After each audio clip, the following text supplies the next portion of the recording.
Hello, good evening, everybody. I take this pleasure to welcome you all to this session of Alexa Community India. To all the voice tech enthusiasts, I hope you are safe and with your family amidst the pandemic. We truly appreciate your presence. Well, let's quickly kickstart. But before that, I have some exciting news to all the attendees.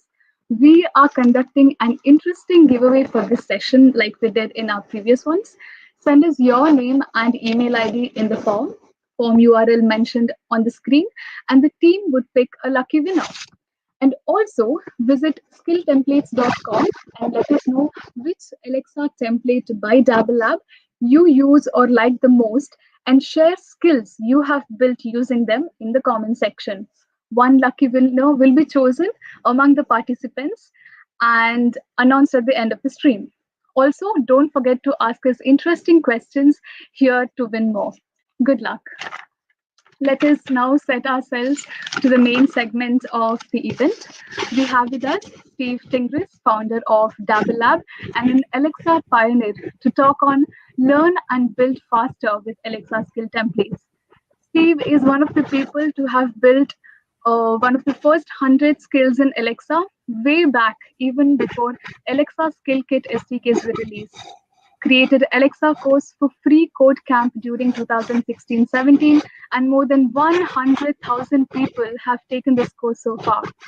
Dabble Lab templates are so famous that Amazon Alexa publishes Dabble Lab templates directly in Amazon Alexa Developer Console as part of their official templates.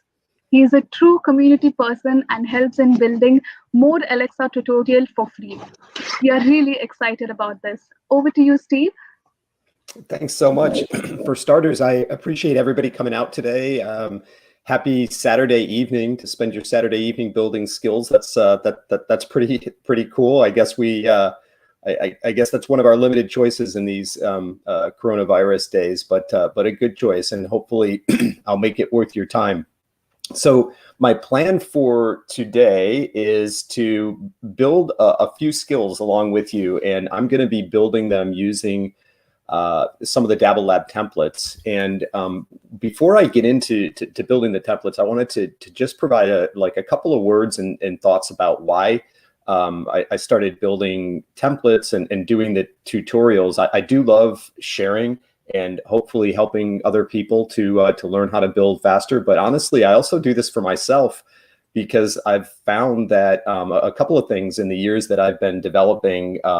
The one thing I've realized is that things move very, very, very fast. And if you're not careful, you can find yourself slipping behind. And so I spend a lot of time dabbling and just trying to learn new things. And one of the things that I've realized is that for me, I learn better when I think about how I'm going to explain something to somebody else. So when I go through the process of creating a tutorial, I am very often learning that topic myself as I'm doing that. And so I do that to learn. The other thing is reuse is very important to be able to get things done very, very quickly. And that's where the templates came out of. So again, the templates that I built and shared, a lot of those templates are templates that we use also at Dabble Lab when we're doing client projects and or building skills for ourselves personally.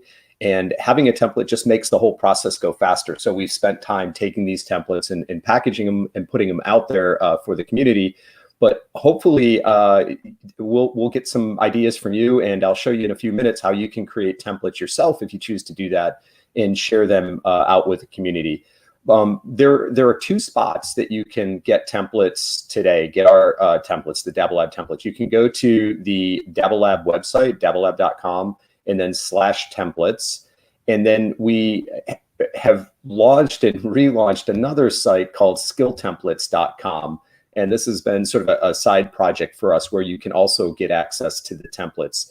In all of the cases now, the templates are designed to work with the Alexa Developer Console, the Alexa hosted skills and the Alexa Developer Console. You can also use the templates with the Ask CLI if you're using the Alexa Skills Kit CLI. But what I'm going to show today is using the templates with the hosted skills, Alexa hosted skills. The other question I get quite a bit about the templates is they're all right now JavaScript, Node.js templates, but we are working on Python versions of all of these, and so those will be coming out soon. So if Python is your chosen language, we've got you covered soon, very soon.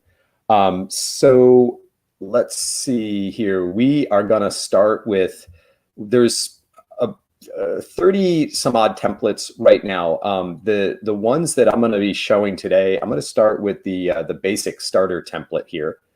The basic starter template is kind of the starting point for any production skill that we build today.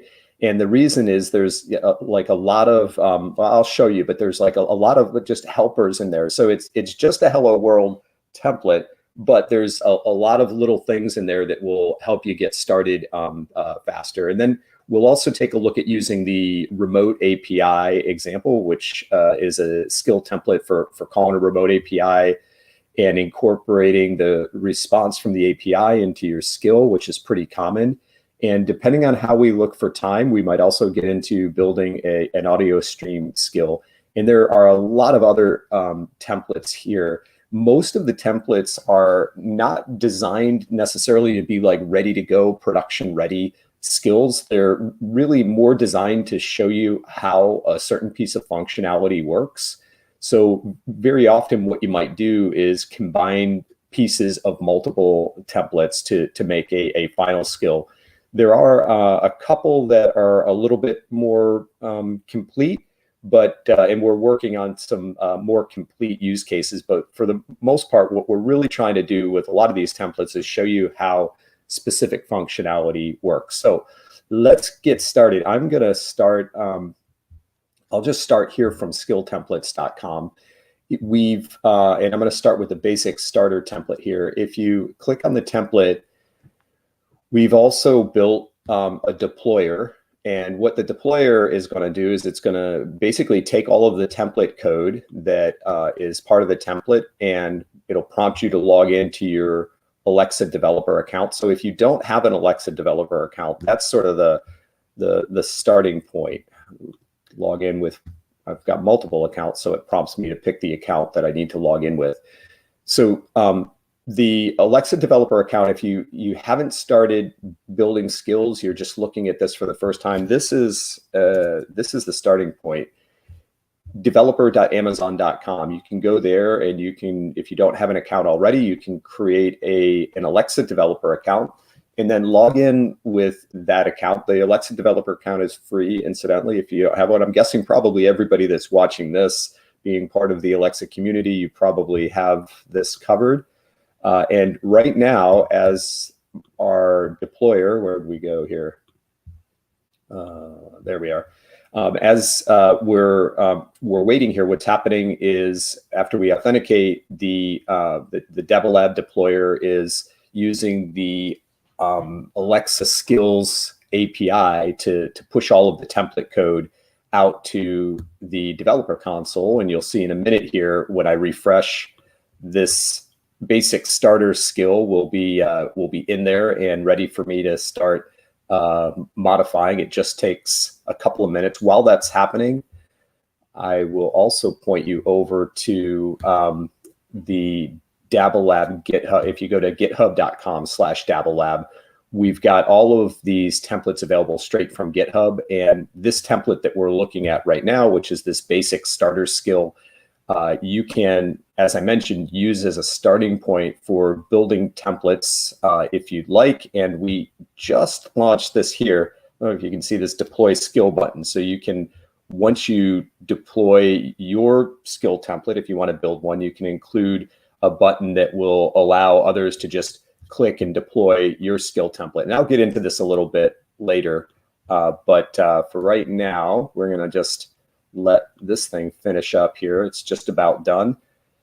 In this process, it takes 2 to 3 minutes. It really depends on what the skill template, which skill template you're working with. The ones that have more functionality tend to take a little bit longer to deploy. But again, once it is deployed, it will be ready to go and ready to test. So now we're done. So let's jump into it here. We'll just finish up. And I'm going to close that down. We don't need that anymore. We'll go back over to the developer console and start up here. And you can see here now in my developer console, I have this template one, the basic starter example. And this is, like I said, this is the one that we're going to start with. All right. And let's take a look first at the invocation name. So by default, the invocation name is going to be the template number. So in this case, template one. Excuse me. Of course, this is something that you're going to want to change if you end up using the skill for a production skill. But for right now, I'm going to just leave that as template one. We're also working on localizing the skills for different locales. Right now, most of them, with the exception of a few, are just US English, but I'll show you how to change that. It's pretty simple. And in the coming weeks, we'll have support for multiple languages and locales as well. If we go over to the code tab, you'll see this notification here that the endpoints have been changed to support Alexa hosted endpoints. You can just choose OK for that. That's fine. And then you'll notice that all of the code from the template is pushed in here. So you've got a starting point that you can start modifying and working with. And probably what you'll want to do is just begin by just testing the basic code that was deployed. So we'll go ahead and we'll do that for starters. And you got to start by enabling development. And then you would just test right here. So launch template one.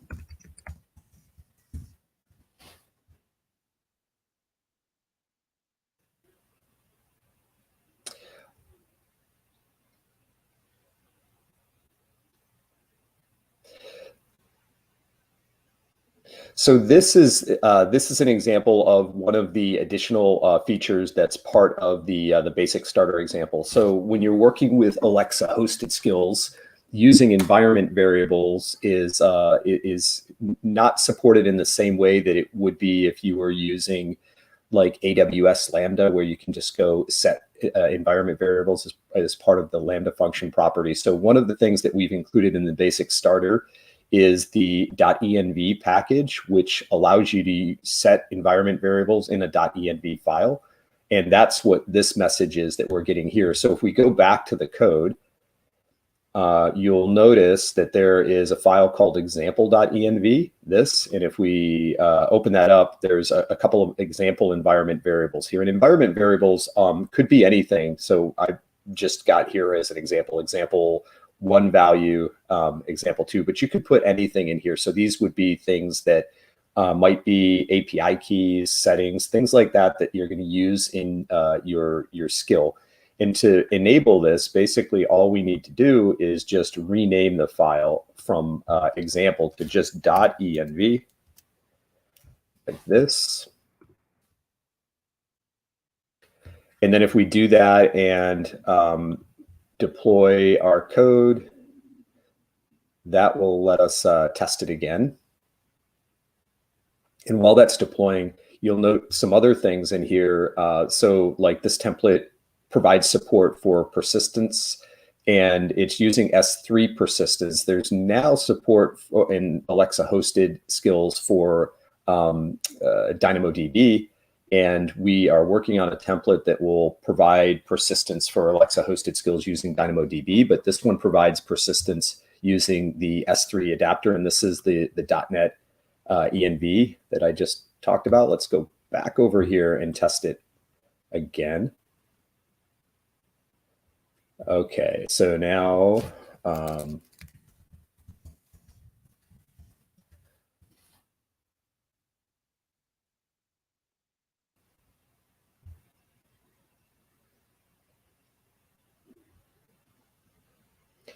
so you can see that the functionality is really pretty simple. It's kind of hello world-ish skill. Okay. Let's try that again.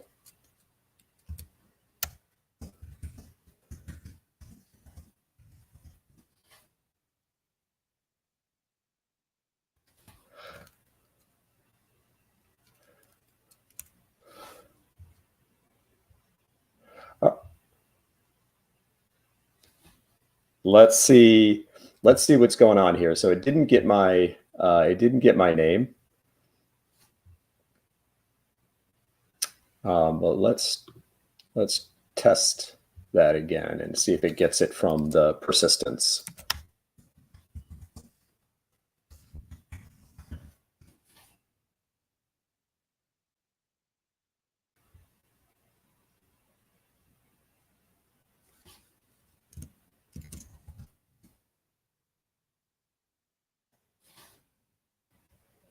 Okay, I guess my name is Steve is not one of the sample utterances, so we could add that to the model. But now, if I come back and do this again,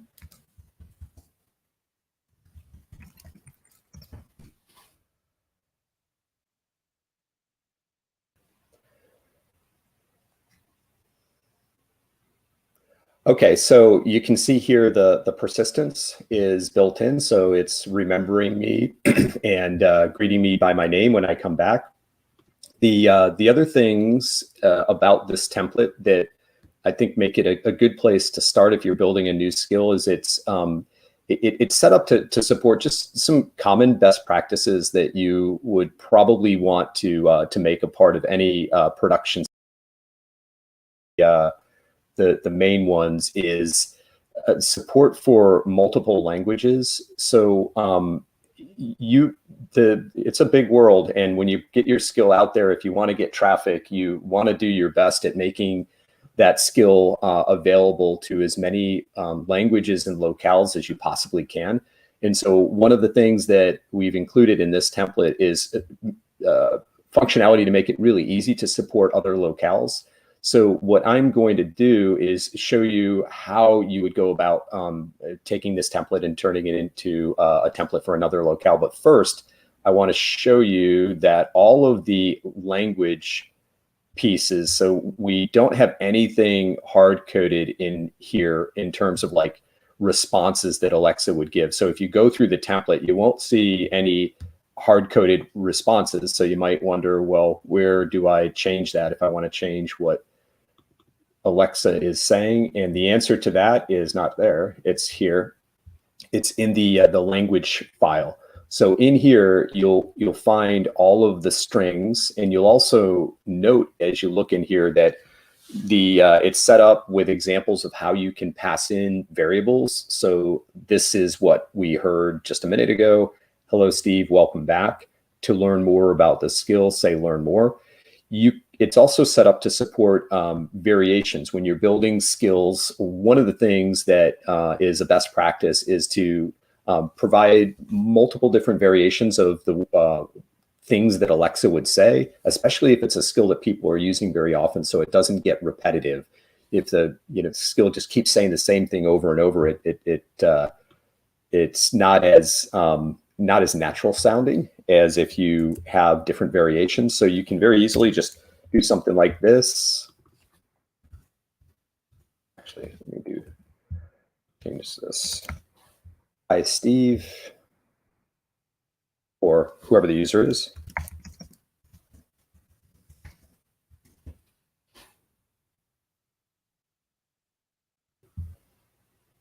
And I'll change this to say, would you like to learn more?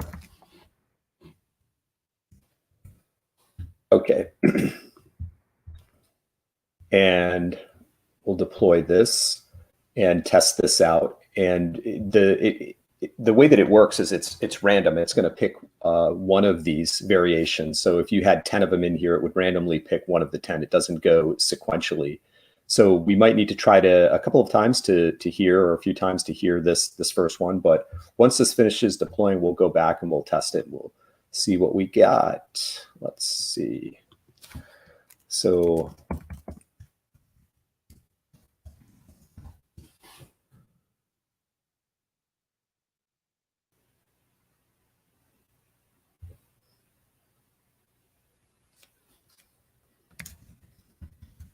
course, it didn't pick the one that I wanted.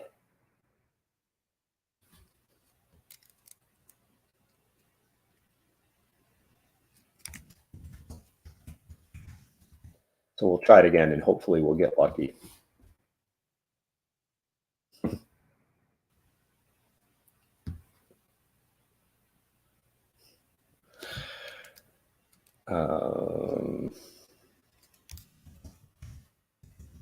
Let's try.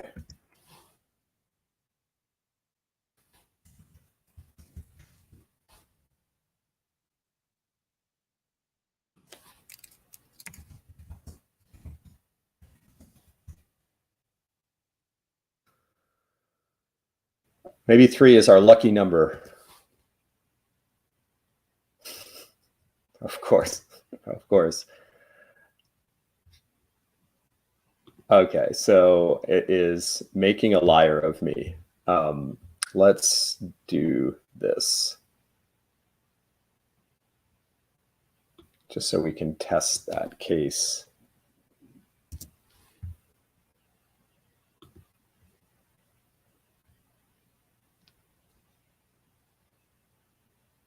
Let's let that deploy and we'll test it. Test it one more time. Of course, it's going to work now, or it should work now, because now there isn't a variation, but I'm going somewhere with this, so I need that example to work.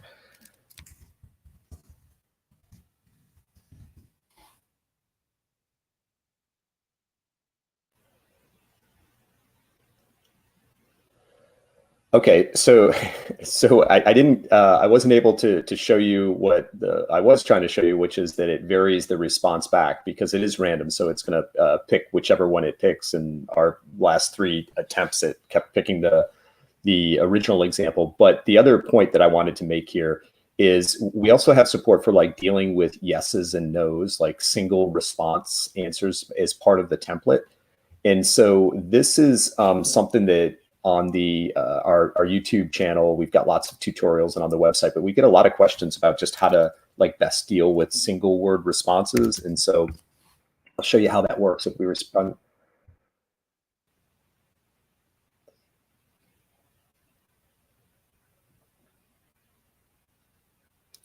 So you can see here, just using the yes, the single word response. If you go to the code and look at the code, there's a couple of things in here that might be interesting to you. One is just the pattern for how that is being used. Let's see, where is it? There it is. So this we have an intent handler here, this yes/no intent handler that is handling yeses and no responses. And the part that also might be interesting is how the yes intent is getting handled down here. So this is also something that comes up quite a bit. We get a lot of questions about, like, if you have an intent that needs to sort of redirect to another intent, how would you do that? Like if I want to call another handler from inside a handler. So we included as part of this basic starter template an example of that. So in this case here, in this line 155, we're returning this response from this learn more intent handler, which is the one that's giving us that message that we keep hearing over and over again.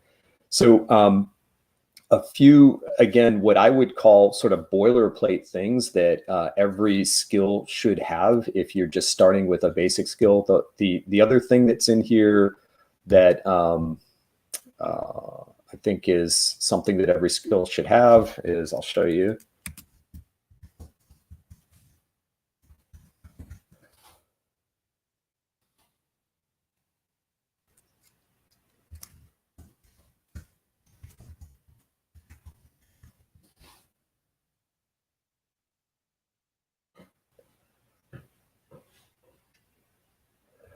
So like this is something, it's simple, but just using the repeat intent. So and having that sort of built in so that if somebody says, can you say that again? This is just a best practice in your skills, and also, again, part of that template by default. And the last thing that I wanted to show you with this template, how are we doing on time? We're doing pretty good. The last thing that I wanted to show you on this template, I mentioned that we have it set up so that it's really easy to localize it or to make it available in other languages. Again, the functionality of this template is super basic, but if you were building a skill and using this template as the starting point, the way that you would localize the template would be simply to go over here into the languages folder and create a language file for the locale that you're targeting. So I thought we would do one for EN India, EN-IN. So what we're going to do is we're just going to create a new file. Let's see, we'll do like en-in.js, that. And then for this, I'm going to just take everything right here from our US language file and just paste that in. And I'm going to make one change up here. So where I'll change this so that we can see what's, hi, Steve. I'll say, hi, Steve from India. And I'll save that. And one other change that we need to make for this part to work is in the language strings file here, we just need to enable that. And that is this English en-in right here. So I'm going to just cut that out of there and put it up here. So that is done, and we've got one more change, which is the main change, which is just to enable the interaction model for that locale as well. So to do that, and this, again, I mentioned earlier, is we're in the process of adding these different models to the template by default. But for right now, what you need to do is you need to just take the, let's see, the interaction model here and go to the JSON editor. We're just going to copy all of this and then create the en-in language here. This, and save that. And then go back over here and go to the interaction model, and I'm going to I'm just going to paste over the default. So I'm just pasting in the interaction model that I just copied from the US English model. And we're going to save and build that. Oh, okay. Let's deal with this. What do we got? An error here. So I have an slot type that is just for US. So we're going to need to fix that.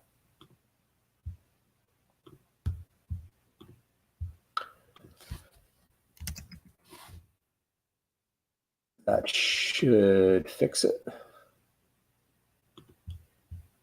Should probably update the template and just use that first name. That US first name is, I think, a subset of what's in first name now, but this should build.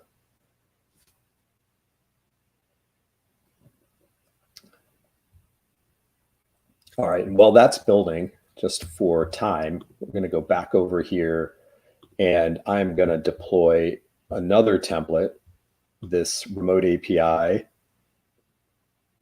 so that we can start looking at a second use case here. So get that started. There we go. Come back over here. It looks like this is done being built. So now let's test it out. Let me go. Did I deploy the code? Don't remember if I did, so I better do that.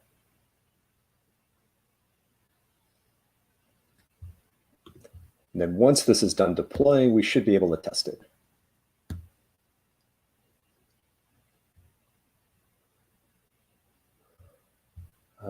Okay.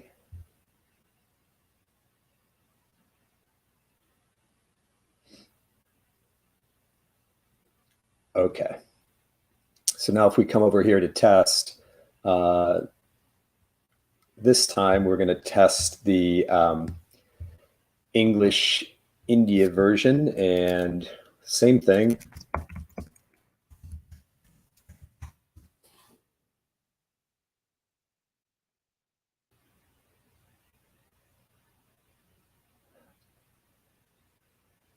So there you go. I mean, it is.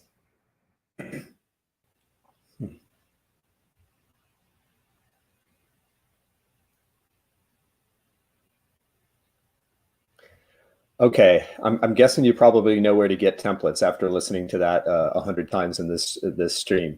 So there you can see, like, localizing it for another language is really very easy. Of course, if you wanted to support a language other than English, you'd also want to get the translation. So you would take your language file and have it translated to whatever language. So if it was going to be German or Japanese or whatever, you'd need to translate the actual text. But other than that, the process works the same. It doesn't matter. So it's pretty easy to do. And that is the basic starter template. So a lot of times the basic starter template, it seems like maybe it's not one worth looking at because it's basic, but it's actually probably the best starting point for any production skill that you're going to do. And then the other templates are really about specific functionality that you could then incorporate into the skill. And so the next one that we're going to look at, let's see where it is. Let's see. So we've got this remote API example here.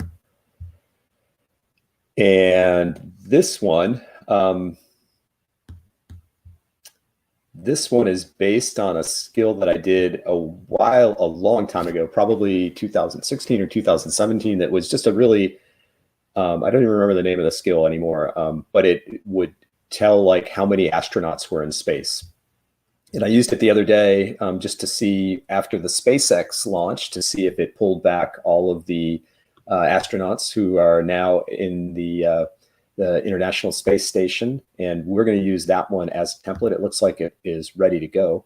So we can jump in and start modifying it. How are we doing on time? I think we're about halfway. So let's look at template number 2. And then after this template, I think we should have some time to also take a look at a couple of the templates that are available, the Dabble Lab templates that are available from the Alexa developer console. Actually, before I get into this, I'll show you those, and then I'll come back to this, and we'll modify that. So if you're in the developer console, and let's say you're building a brand new skill, Amazon provides templates that you can start from, like the start from scratch, which is just a hello world template. It's the default, but there's a fact skill and a high-low game skill.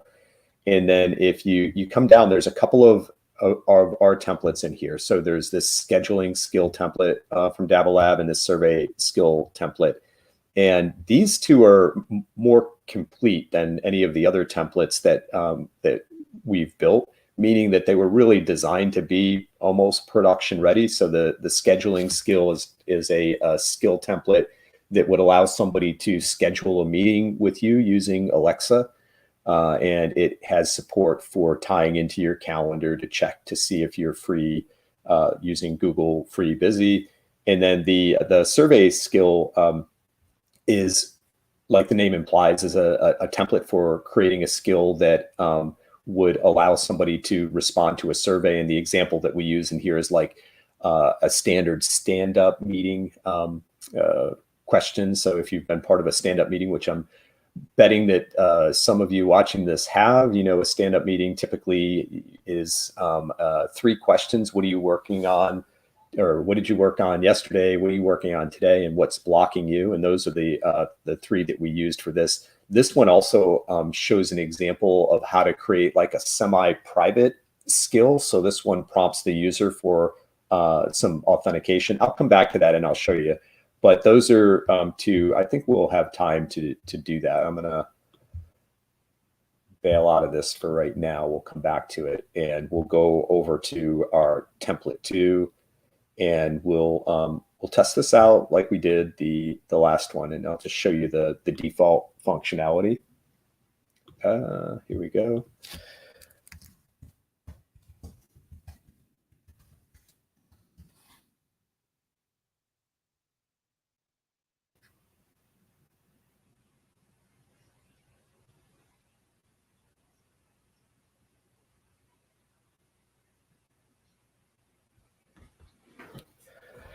So yeah, this one is using an API that tracks the astronauts that are currently in space.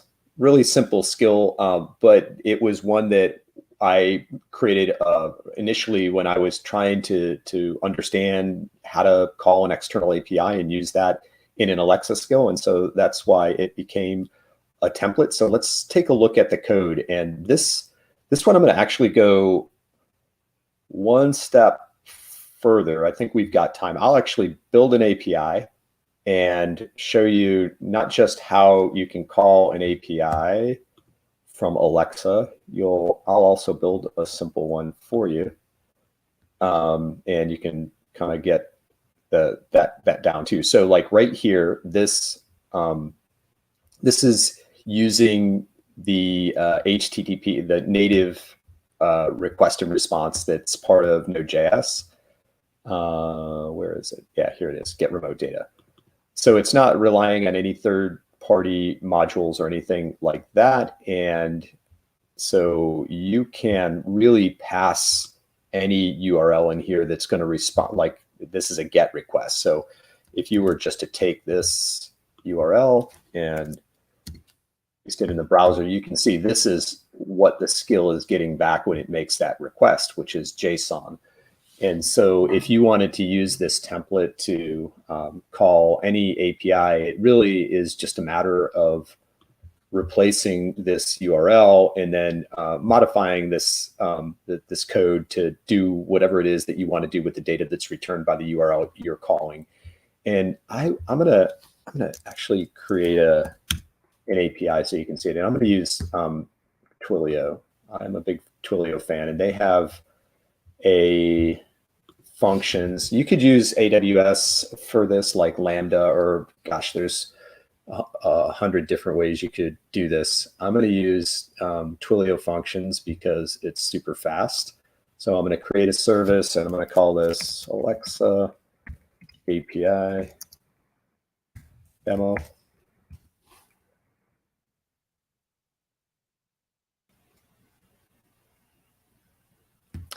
And then I'm going to add a function, and I'm going to call it about.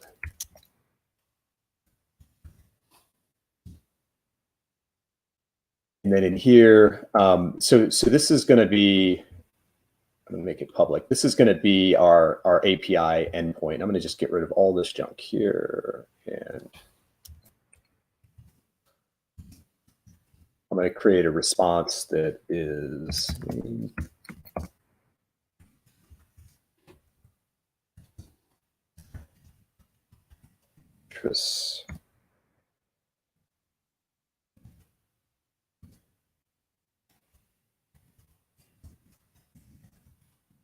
development.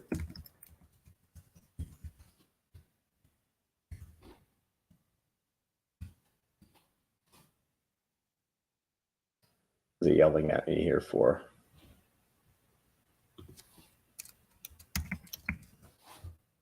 Okay, Alexa development. What else? What are my other interests?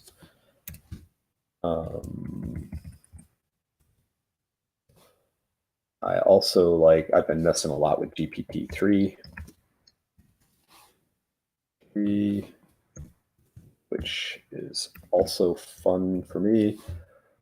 Do something other than development. I like to travel, and like that better before Corona. But I also like to play chess, so I'll put chess in here. So now I have a super simple API here. Wait a second, that's not right.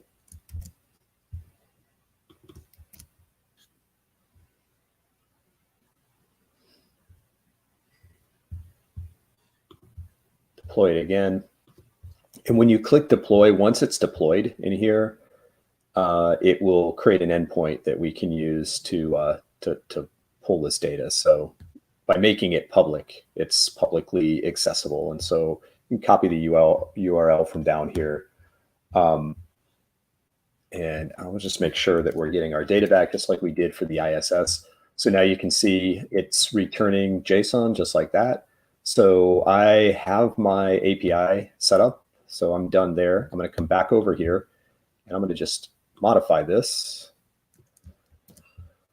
a bit. So now it's going to be pulling data from the API that I just created. And let me see what else I have in here.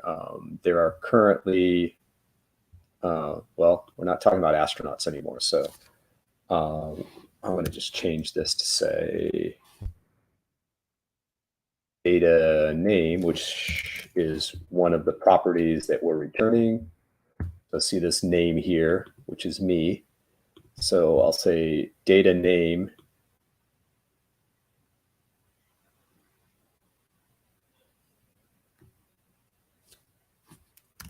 has, let's see, change this up, say.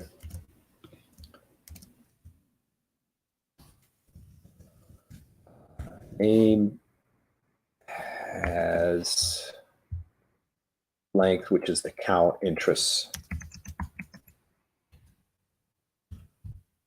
Let's see, yeah. And then down here, data people, I think I called that interest, that array. Yeah, interest. So we'll come over here and replace people with interests. People, people, people, people, people. And I think I called the property in their name as well. I did, yeah. Okay, so now if all goes well, when we publish this and open it up, I should hear Steve has however many interests, 4 interests, and change this, their names are, I'll just say they are.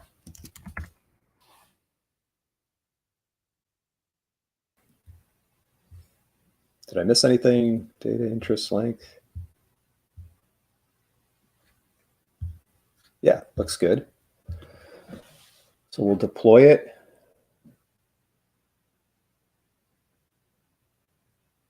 Okay, once we deploy this, we'll go on, I think, for a break here. I think it's coming up. So let's see. This looks deployed. Let's test it and see what we get.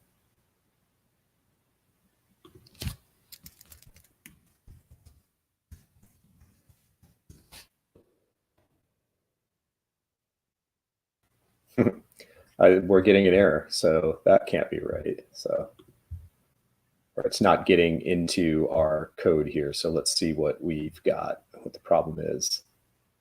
Here it is. People isn't there anymore. So fix that. Data name, interest length. Yeah, I think that should fix it.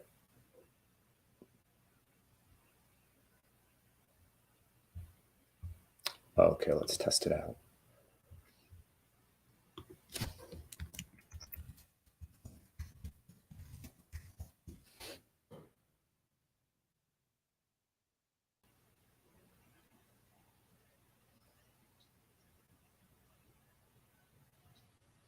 So there you go. That is template 2, and calling an external API and creating an API. Bonus piece. I think we are going to answer some questions here. Is that right?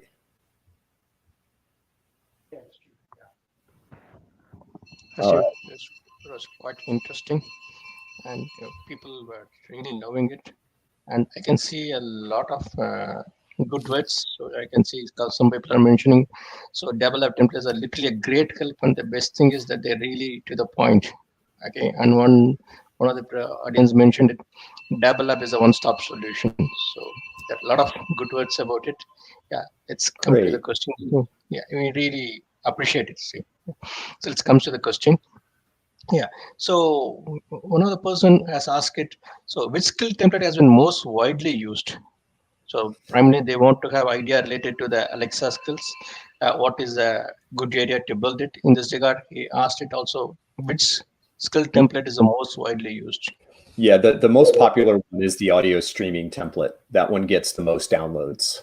And there are 2 variations of that. There's also a podcast template that gets quite a few downloads as well. But the audio streaming one, which is a template for, yes, like having a streaming radio station on Alexa or something like that, actually is the most popular one by quite a bit. Oh, that's great. That's very nice to hear. And other question is from Yash Sharma. She was asking about one aspect of it. As we have an option to add multiple locals and to customize in different language. So they wanted to know by skill template, can we add different accent? So in the sense, can we add different poly voices itself through skill template? So using poly or multiple locales or both? I think you mentioned it in your demo. You mentioned it for different locals. So they wanted to add in regards to poly, different accent itself. So not in a language, but in a same accent. For sure. Yeah, I mean, you could definitely incorporate poly. That would actually make a great template. So that I know that was one of the questions that came up. What earlier, we would love to know what templates you'd like to see. We love building them, and so I think that's a great idea. I hadn't thought about that, but a template that uses poly as part of it, because I think there's some super interesting things that you can do with poly and the different poly voices. But that wouldn't be hard to do at all, actually. Yeah, good question. Okay, yeah, those are the 2 questions which we have, Steve. So probably we'll come back to this after some point of time. Okay. Thank you. Sounds good. You're welcome. Thank you. Thank you. So then we will. I've got my plan was two more to show you. Well, one for sure, possibly 2. We still have probably 10 to 20 minutes to finish it up. But let's see. We're gonna go, and for the next one. So we've built 2 skills now. We're gonna try to build one this time using one of the templates that we have available right in the developer console. And so I'm going to call the first one, I'll just call it demo 1, lacking for a creative name. And demo 1 is going to use the, let's see, the survey skill. And so I'm going to pick the survey skill template here and continue with the template.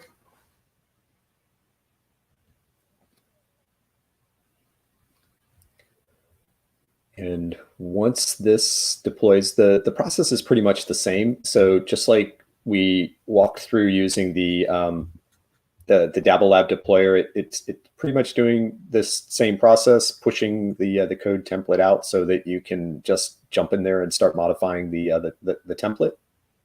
And so it takes a few minutes to do this, usually 1 to 2 minutes, depending again, like on the template that you're using. Some of the templates require like more node modules, and if that's the case, there's just more stuff that it's pulling, so it takes a little bit longer.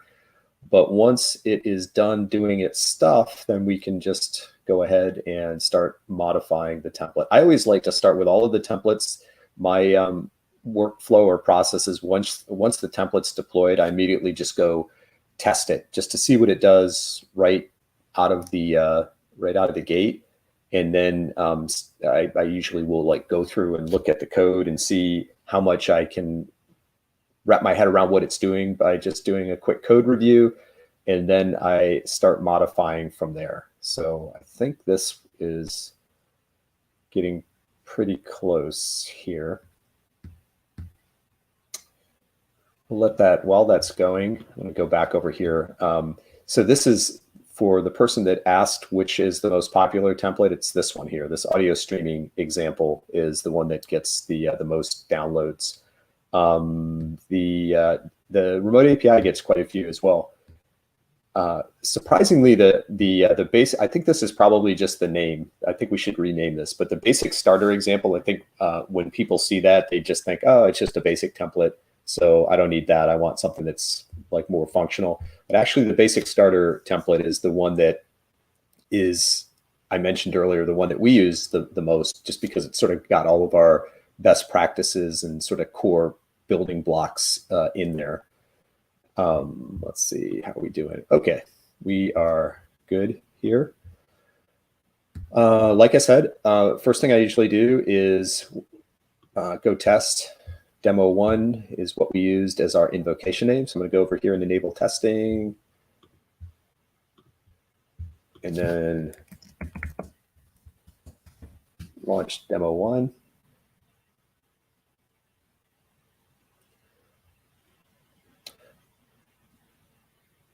So you remember this from one of our other templates. We use the environments or the .env pretty regularly, because environment variables, especially when you're calling like external APIs and things like that, are important. You don't want to hard code those in your code, especially if you're keeping your code like in a GitHub repo. You want to like ignore the .env file so that you don't accidentally push sensitive information out in GitHub. So we use that as a best practice. So the first thing that we're going to do is go in here and rename this like we did before. We're going to name it to just .env. And deploy that. Should have remembered to do that as many times as I've used this template. And a lot of the other just base things in here, like this i18 next, this is what the package that we use for doing the localization that I talked about previously. Let's go back over here.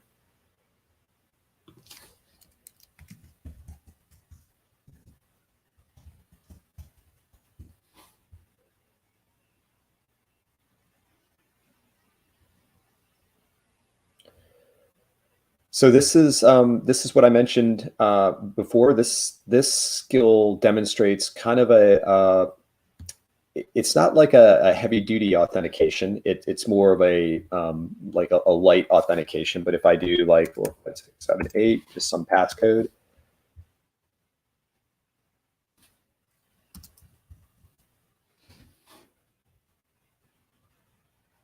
Yeah, so it's not finding anything right now, and that's because it hasn't been set up yet. So where we could do that is, let's see, in here, there is this file here, team JSON. This is where you would set up your individual user accounts, I guess. So there's one here set up, test at test.com, and we'll use that one actually to test. So what is that? 1, 2, 6 ones.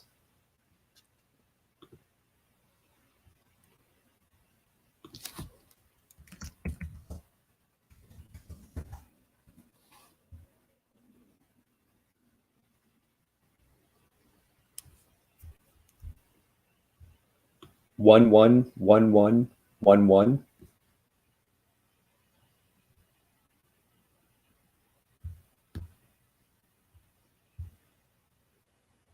Yesterday, I worked on issue 42.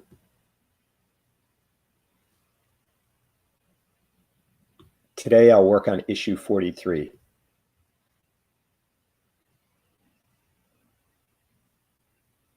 I need a faster computer.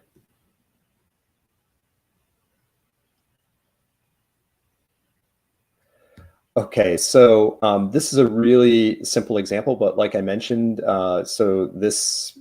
the use case for this was to allow developers to submit their stand-up information really quickly and easily through Alexa, and the code is a key part of it, or the passcode is a key part of it. So in this team file, each one of these passcodes is unique, and that's how we identify who the user is that is providing their report. And there's some other features that are built in here that might be of use. One is if you go to media, when you create an Alexa hosted skill, there's also an S3 bucket that is created for that skill. And the intention was for media files, but we used it also for, we create a folder here called reports. And if you go into reports, there will be a subfolder for each day.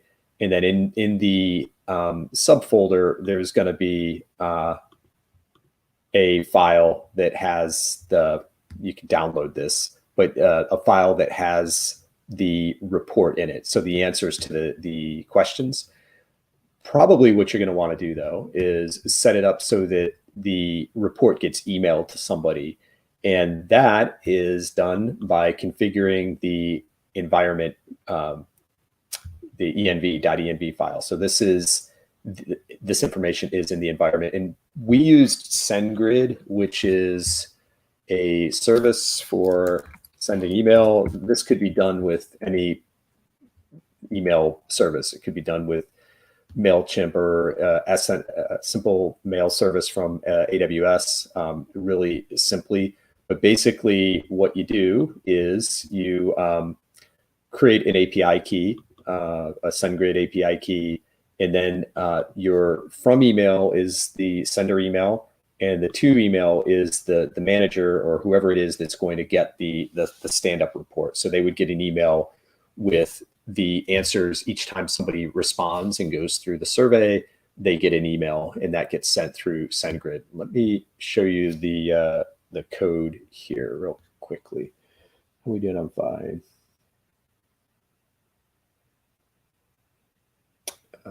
Question about payments.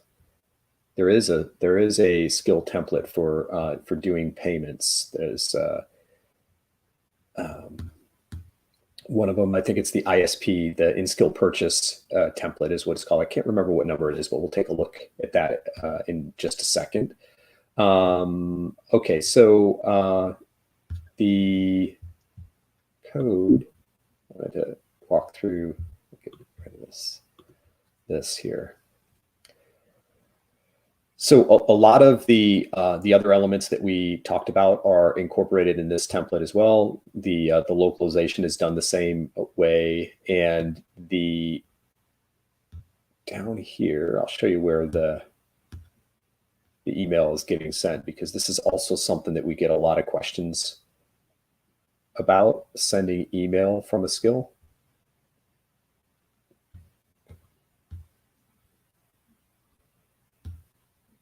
Where is it? Yes, no.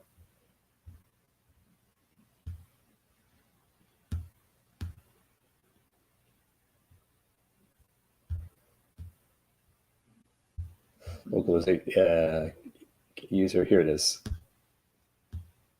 Send email, yep. So this, if you're building a skill that's going to send email, there's a good example of how you would send email. This is also the function that could be changed if you wanted to use some other method to send the email. So like Amazon SES or something like that, or MailChimp. The other things in this template that I think are worth checking out if you're learning to build skills or building your own. This one also uses interceptors for making a check to see whether the user is logged in or not. So if you look at not the localization interceptor, not the environment check interceptor, yeah.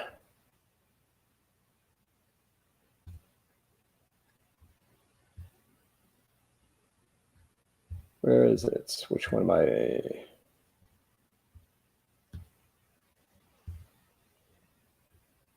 Yeah.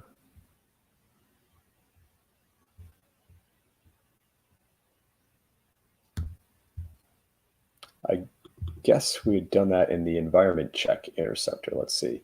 But this checks to see whether or not they are already logged in. And if not, redirects them back or pops that prompt for their PIN, which is also something, and it like tracks like how many attempts that they can make before logging them out or not letting them log in. So there's some, if you're doing a skill that is going to maybe benefit from having sort of not a login, so it's not account linking, which is another way of authenticating users, but it's a softer way of like having a private area of a skill. But this provides a good example for that. Let's see. The last thing that I wanted to show, that's all that I'm going to talk about in the for the survey skill. And I think we're running up against some time here. I think we had planned an hour, and we are just at about an hour right now. But let me talk then about this this other template, which is, I'll say demo 2, the scheduling template. And the scheduling template, as I mentioned, is a skill that lets you schedule a meeting with, or lets users schedule a meeting with you. And so the idea is that it prompts the user for the date and the time that they'd like to meet. And optionally, it can check your free busy. If you're using Google Calendar, it can check to see if your that time slot is available. And then if so, it will confirm the meeting time and then send you an email with the meeting request in it, which can just be then added to your calendar. So it sends it as a calendar item for you. Okay, and I think as this is going, there was another question. Let's see. Oh, I got a note. We still have 25 minutes. Okay, good. I thought we were up against an hour, so we do have a little bit more time. I got another question about, while that's finishing up, the this one here. Is there a payment example? This ISP consumables example is an in-skill purchase example using the consumables purchase process. So that answers that one there. That's the one that you would want to check out if you're building a payment one. Some other cool ones, or I think cool, like the timers and reminders.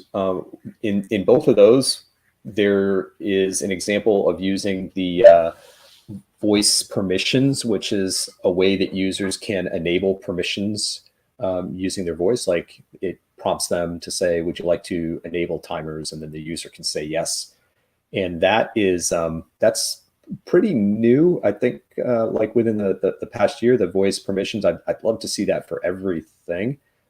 So some of the other the templates, like the settings API in the like address information example, these also require permissions from the user, but they don't support voice permissions yet. And so the user needs to enable those permissions using their Alexa companion app, so on their mobile device or from the Alexa website. Okay. Okay, I think we're gonna answer a couple of questions here. Is that right? Ilan, are you gonna pop on here, or do you want me to continue?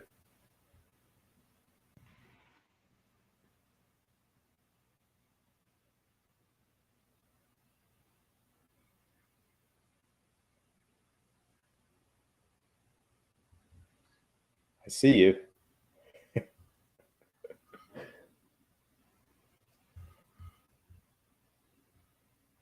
Okay, we'll continue.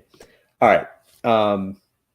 So we have now demo 2, which is our scheduling skill template. Let's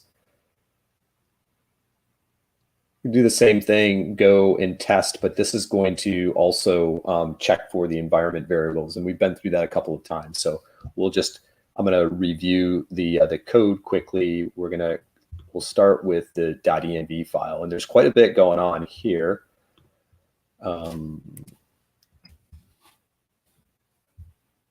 Rename that first, and then I'll talk through what's going on here. So in the environment variables, we've got this first section here this is to set up where the email, or how the email is going to get sent, and this is also using SendGrid. And so you can, incidentally, the reason that we picked SendGrid, there's 2 reasons. One is we were familiar with it and we use it quite a bit for production apps.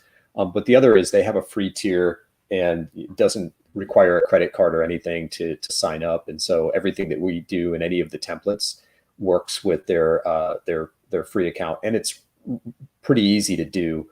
In fact, I'll just show you. I have an account already, so I'm going to just sign in with it. But I'll show you where the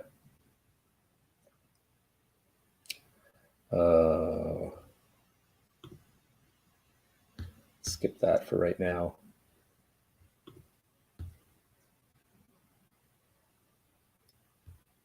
And go here, like in API keys, and then you would just create an API key like this. For all of the skills that we're doing, the only real requirement is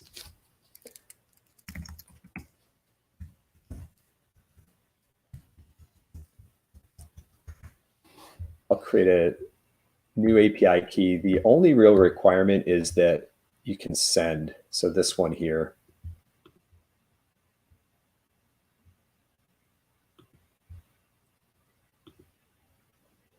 Yeah, so I'm going to give it permission to send mail send.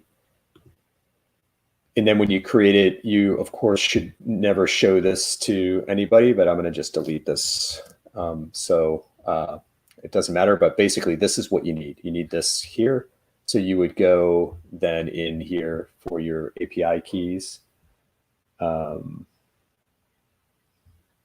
see.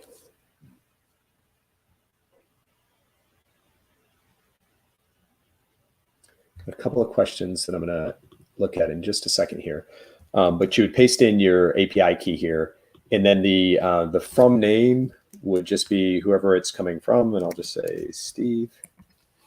From email address would be, I think ours, I think it's like, it needs to be, incidentally, it needs to be an email that's set up as a verified sender in SendGrid. So that's why I'm checking this. I think in our case, it's like hello, Dabble Lab. And then the notify email, this is the email address that's going to get the notifications when somebody does schedule a meeting. So that will be me. And then on the free busy, this is, there's quite a few more steps for this. To set this up, what I would recommend if you want to use the free busy is to go to our website, and there are tutorials. I think the scheduling.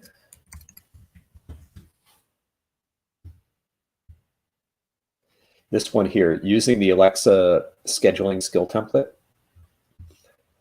And this walks through setting up free busy and everything, which is a bit more of a process. You have to go out and set some things up on the Google Developer Console to get your credentials that you're going to need to basically populate this information over here. But once you have this information, once you go through those steps, you would paste in your client ID, client secret, and all of this required stuff here. Then the skill is going to be able to check your calendar to see if you're available. And so let's deploy this, test it out here.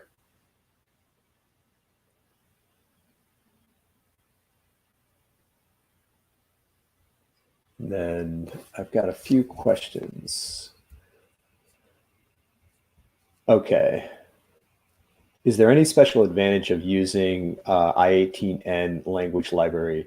I mean, can we also have custom language strings file for it and serve responses based on a user's locale? You could, yeah, you could absolutely just use in the Alexa request, there is a locale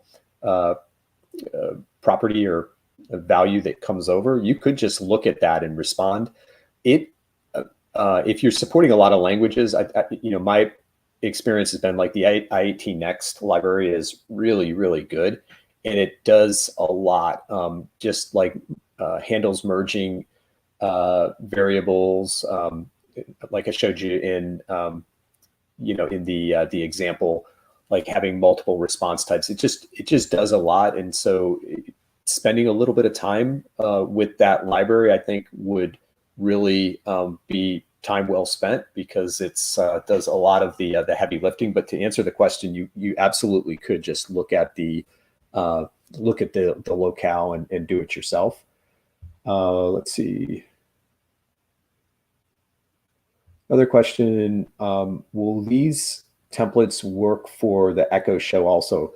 Yeah, they will all work.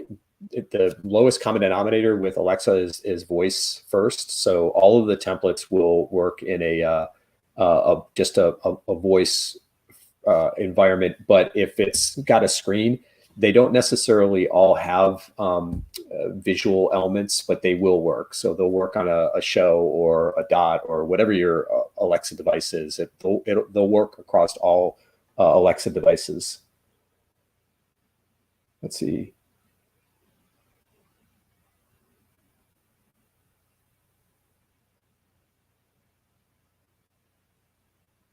And I think we're going to, I think Elon's going to pop on in a minute here to ask some questions, but let's test this while that is, while we're waiting on that, see what we've got for our demo 2.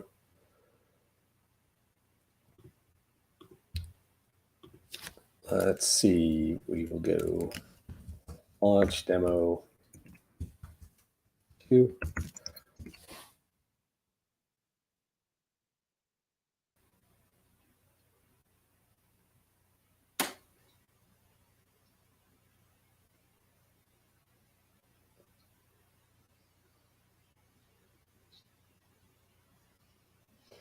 Okay, so this is an example of a skill I mentioned earlier. Like, there's no way to enable voice permissions for this. So the user is going to need to enable permissions using the Alexa companion app, and we can do that, I think,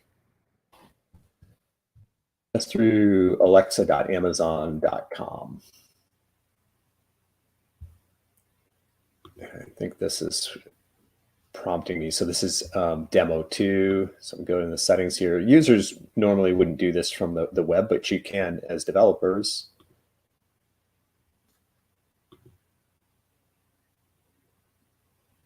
And I'm going to just toggle these all on. And so we're looking for full name, email address, and mobile number. And then once we've enabled those, we can go back here and we can test again.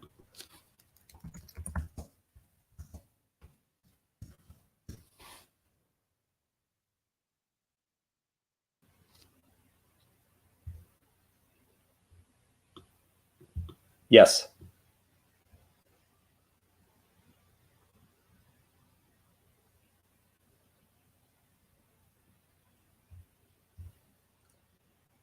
Monday at 4 p.m.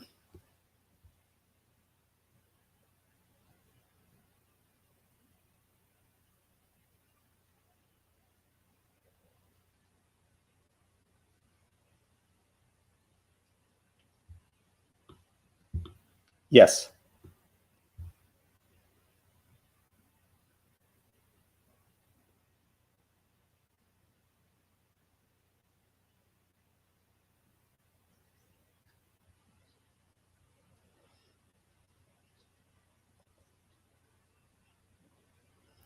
Okay, so that's it. So with the SendGrid API set up, an email is going to go out to the person who is scheduling. In this case, it's me, but in a real world case, it would be the user.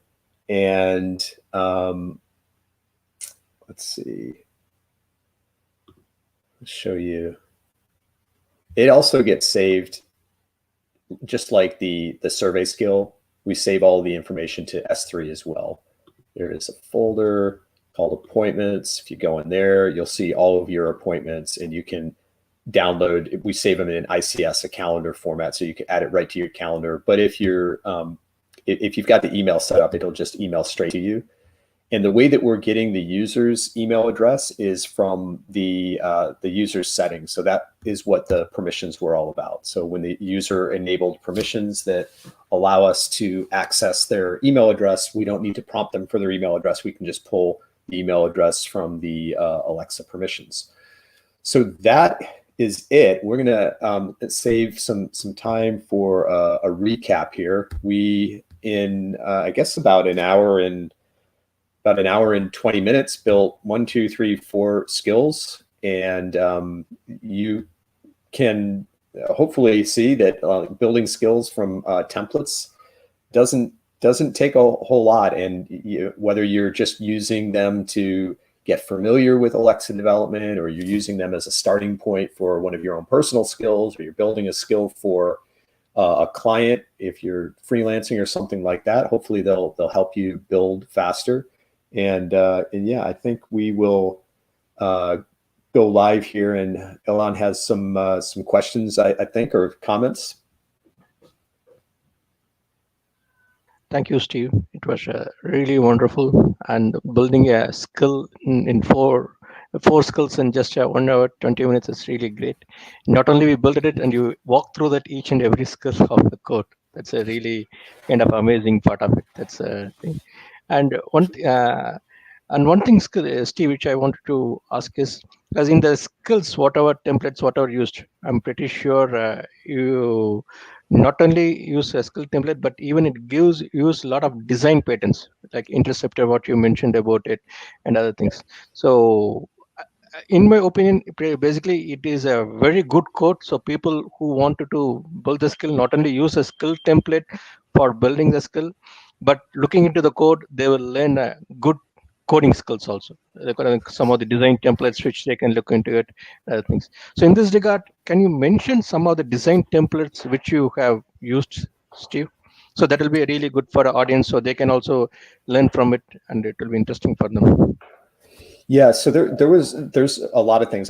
First of all, I'm a big fan of design patterns, and I've been a developer and an engineer for a long time. And when I'm trying to go at any problem, I almost always will go try to see if there's been a design pattern that somebody else has put together for whatever the problem is. And for anybody who might not be familiar with software design patterns, they're basically approaches to solving problems that are generally considered to be a best practice. they aren't necessarily. One of the other things I like about software development is for any problem, there's probably a dozen ways, if not 100 ways to go at it. And there's not always right ways and wrong ways, but sometimes having consensus on this is a good approach to doing something just makes your life easier. You don't have to figure it out yourself. And sort of on the reverse side of that, for every design pattern, there are also things called anti-patterns. And anti-patterns are common examples of the wrong way to do something. And you see examples of this when you're looking at code. So what I've tried to do as I've been going through and learning Alexa and also building Alexa skills and templates is in the process identify best practices, or what I think are best practices. And some of it is just my opinion, but also there's others out in the community that are really working hard to define sort of best approaches to building skills and conversational apps in general. And so a couple of examples, dealing with single word responses is one that comes up a lot. So yes and no is the easiest example to talk about. So when a user says yes or no, fundamentally, you've got to know why they're saying yes or no. And so how you set up the skill to deal with that, the most common misunderstanding that I see in questions is like, shouldn't there be like a yes/no slot type? It seems like yes is and no is like a type of a response, but yes/no is actually an intent. And the reason that it's an intent, built-in intent type, is because you need to process that yes or no. It's you need to do work, and part of the work is just, for starters, recognizing what they're saying yes or no to. And so you'll see in the basic starter template and any one of our templates that use and I think it's very natural, like when you're in a conversational app, if the app says, would you like to do this? Rather than saying to do this, say, I would like to do this. I think just making it easier for the user is important. And so allowing a user just to confirm is a common example of like a pattern that you'll see quite a bit in the templates. And on last point or question which I can tell is, so as you mentioned it here, when you use skill templates, it makes life completely easy. For example, sending an email, I know how much line of code is required to write, and it's trial and error also. It's not just a kind of thing. But in the sense, what I say is, once I enable the skill, within a few minutes, I get the skill which I can send an email. But not only I can use the skill, I can not only use this functionality in the current skill, but in the few new skills which I'm going to build, I can just use this kind of a code templates, or just get a code blocks, and I can reuse in a multiple ways. I think that's one of the really good, interesting aspect of it, which I really see. That's I just wanted to highlight it, Steve. That's it. Yeah, there's we really believe in like making things once and reusing them. It just makes life easier. And I'll give everybody who's watching like a sneak peek into some other things that we've been working on sort of on the side. But they're available right now for anybody that is interested in like testing. If you go to skilltemplates.com and you sign in to the console, you just sign in with your GitHub account. But when you use this, you can add your own templates, which are just Alexa skills in a GitHub repo. So if you go to github.com/Dabble Lab and you take, for example, like this basic starter skill, you can use this as a template. And I'll just say, I'll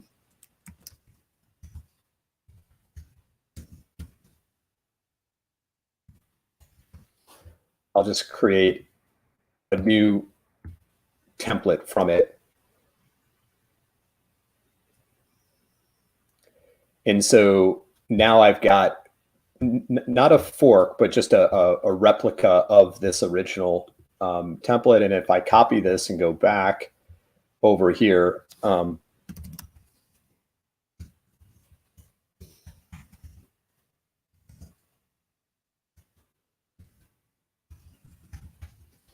just paste in the GitHub URL.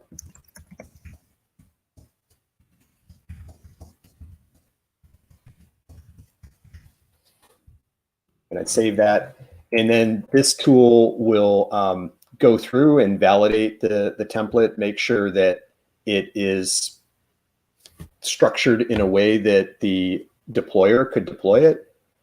And then once you've done that, see this new template demo, you can copy the markdown badge and paste it right in your repository. Where did I put that?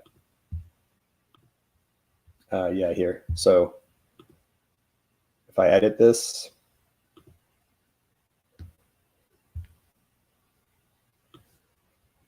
and paste in the custom badge,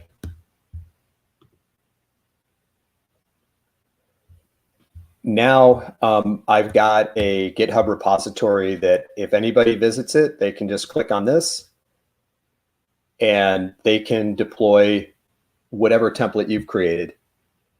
And so this is available right now. We're not charging anything for it. It's open. And even if you decide not to share your templates with the community, it just makes creating reusable stuff. Like if you're if you're selling, like if you're on Fiverr and doing skills for people, or Upwork or something like that, I think there's just a lot of cases where you could help businesses get skills a lot more cost effectively if they're built from templates.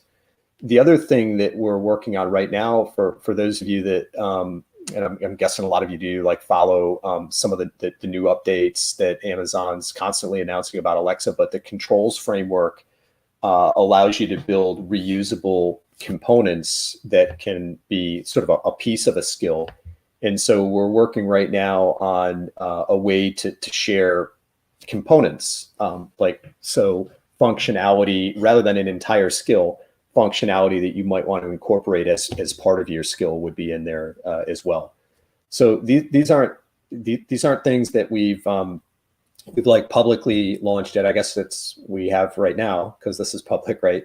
But we're just still kind of working on these things. And the last part of our journey on this, the deployer, is to enable a paywall so that template developers can sell skills templates if you decide to do that. So all of the templates that we're making available right now are free, but when we're done with this and we're sort of targeting the first of the year, you'll be able to specify a price if you want to build skill templates and sell those templates to to other developers or end users that might want to have a skill but just not want to build it all from scratch. It's really interesting, Steve. So you are helping the developer to monetize their work also. That's really very good. So it's really great. So I have one last final question. So just regard that. So we want to, one question is, why does Dabble Lab OAuth to sign up take private repo code permissions? Say that again. Why does why does Dabble Labs OAuth to sign up take private repo code permissions? Why does Dabble Labs OAuth to take private OAuth permission? I'm not sure I'm following that. You mean for deploying? Yeah. Yes, it's for. Yeah, I mean, the only way that we could deploy straight to your Alexa developer account is to have you authenticate through Amazon, if that's the question. But there's no way for us to deploy straight to your account. So yeah, that's why we had to do it that way. If that's the question, if anybody knows an alternative way of doing that, I'm all ears, but we are not aware of any other way to push right to your developer console without authenticating through Amazon first. So Steve, the question is more on the permission on the GitHub side. So if a developer is signing up and trying to use the template which Dabble Lab provides, when they are supposed to deploy that, take that code into their GitHub repo, the question is more on that part, why Dabble Lab is asking for private repo code permission. I think that's mainly because you want to deploy the, you basically want to deploy the template there, right? Oh yeah. Oh, sorry. Oh, okay, I get it. From you mean from here when you log in? Why are we using GitHub? That's exactly right. Yeah. So the reason for that is that some developers might want to sell skill templates that are in private repositories.